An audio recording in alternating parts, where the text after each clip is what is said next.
Yo everyone, and welcome back to another video. So today we're going to be talking about workout splits. I'm going to show you exactly what I'm doing on this split and exactly what you should be doing to optimize your training. And them two splits are going to be different. So the first split I'm going to tell you to do is going to be upper body, lower body, rest, push, pull, legs, rest. So that's a cycle you can run on a 7-day cycle. So every day of the week you're training the same muscle group. So week 1 on a Monday, you be training the same thing as week 2 on a Monday. That's what I ran through the entirety of my bulk last year and the entirety of my cut last year. So I would advise you to do that. In terms of exercises and volume and stuff, I'll go through that later on. But as a base, that's what you want to be doing. However, my split does differ quite a lot from that. The one I'm doing is, it's like a adaptation of the bro split, sort of. It's a 4-day training block. So on day 1, it's legs. Day 2, it's arms. Day 3, it's back. Day 4, it's chest and shoulders. And then on day 5 will be a repeat of that cycle. So again, there's no rest in between them two cycles. It's just a 4-day training block, 4-day training block, 4-day training block, repeat, repeat, repeat. I know you're probably thinking, where's your rest? However, because you're training 4 days in that cycle, you're doing legs on day 1 and legs on day 5. So you've got day 2, 3 and 4 to recover, which would be the same as if you were doing a usual push-pull legs or Arnold split or something like that. You still have that 3-day rest period. So that's what I'm running. In this video, we're going to basically break down every single exercise, volume, intensity. I'm going to show you clips of what we're doing in the exercises. So let's get into it. And I wanted to be using this, but I've just got a new phone and I've just found out that the actual port for this, which I use the adapter for, which is over here, that iPhone one does not fit the new phone. So I'm going to have to order an adapter so that it fits. So no mic today. I hope the audio quality is not dreadful, but I'm sure it should be okay. Right, so let's kick it off with day number 1, which is leg day. So in terms of exercise selection, we always do one exercise first, and that exercise is pretty much always hamstring curls. It's a lying hamstring curl on the hammer strength machine. In terms of exercise sets and reps, we always do 2 sets, 1 heavy, 1 light. So a top set and then a back off set. The top set, you're going to be looking to hit a rep range of 5 to 9, and then your back off set, you probably do 9 to 12 or 9 to 13, somewhere in that region. So that's exercise number 1. After we've done that, this depends session to session. It doesn't really matter what order I do it, but sometimes I like to do leg extensions before I do any sort of squatting movement. So when you do this and do leg extensions first, you're pre-activating and pre-exhausting your quads. So when you're doing the squat or the leg press, whatever quad movement it is, you're going to feel it a little bit more. So this example I'm going to show you is going to be leg extensions on the hammer strength again. So we're doing again, top set, back off set, 5 to 9, 9 to 13. After we've done the leg extensions, we're going to move on to a leg press. And this leg press was extremely heavy. So this is from the leg session we did last video, which I'm pretty sure was the last one posted.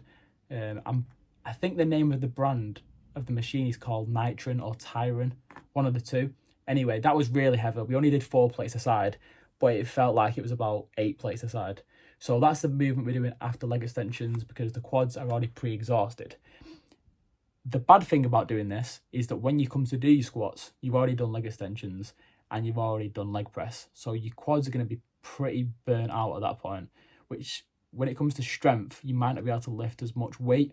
So if you want to swap the leg press and the squat around in this exercise selection, you're completely fine to do so, and I even do that myself sometimes.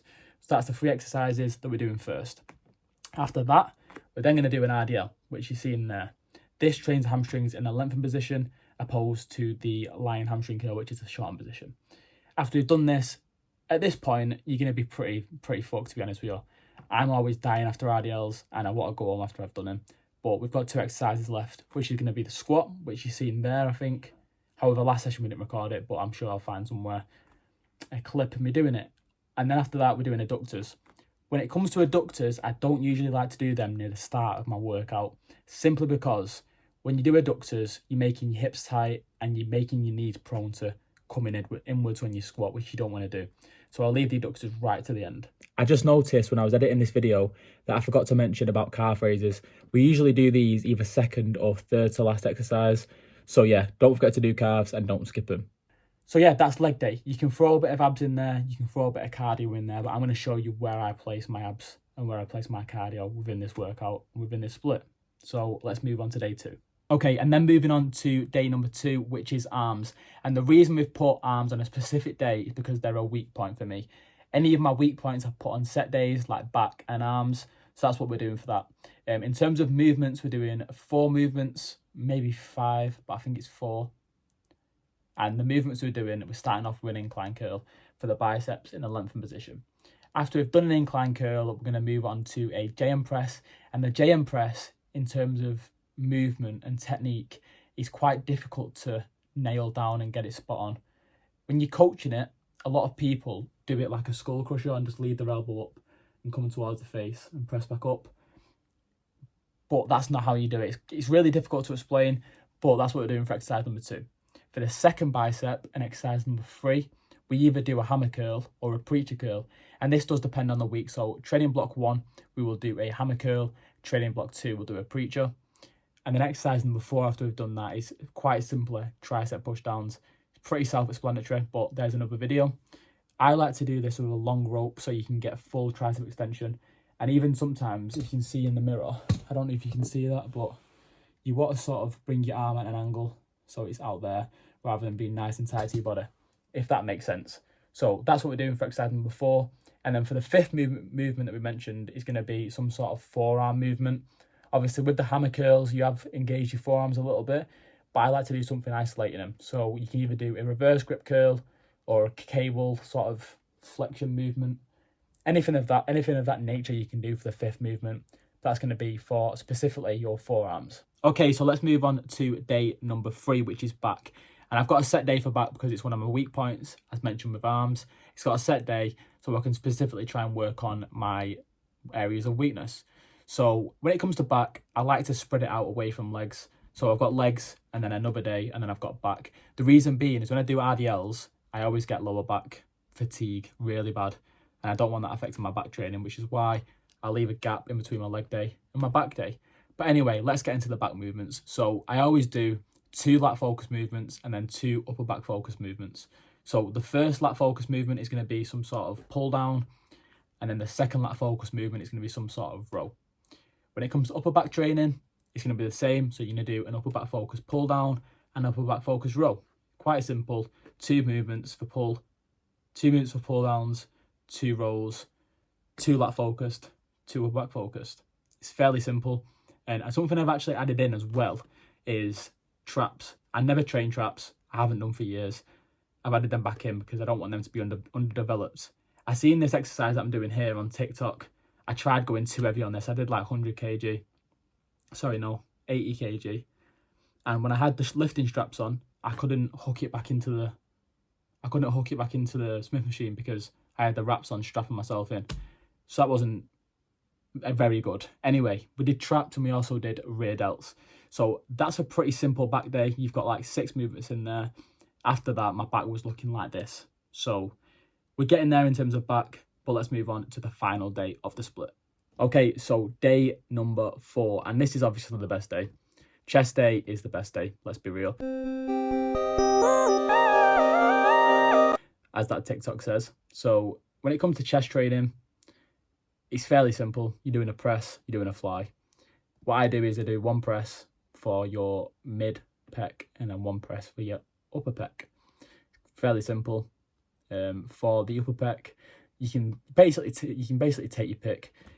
With chest training in general, you can take your pick of exercises. You're doing a flat press, you're doing an incline press, and you're doing a fly. You can do the flat press on the bench, dumbbells, machines, whatever. Same with incline, machines, dumbbell, bench. It doesn't matter. And then fly, you can either do a pec deck, machine. I don't really like doing dumbbells when it comes to flies, but I mean, if you like doing that, feel free. So my chest day, obviously it's got shoulders included, we'll get into that later, but my chest day looks like this. So first exercise is going to be an Atlantis incline press.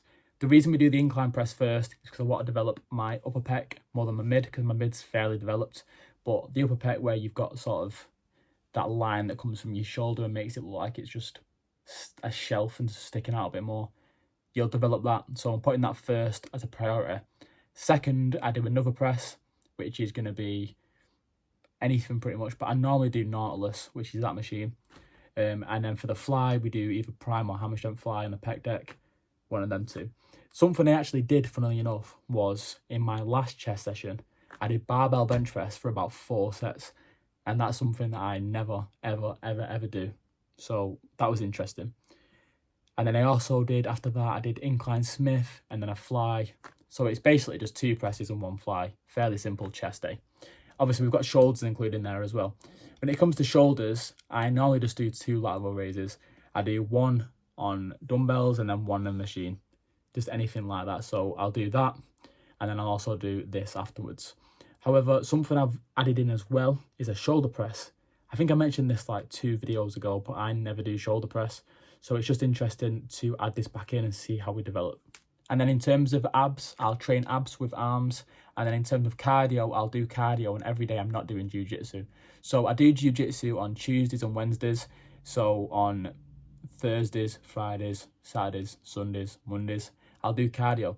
When I say cardio, it's not intense. It's not like I'm dying, sweating really bad. It's just like an incline walk or a Stairmaster.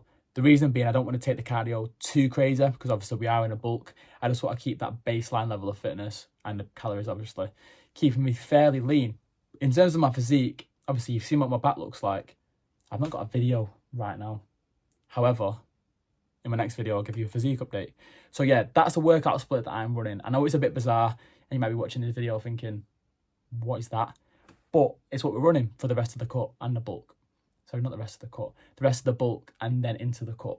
So yeah, if you enjoyed this video, I know it's a bit different and a bit short, smash a like, comment and subscribe, and I'll see you tomorrow.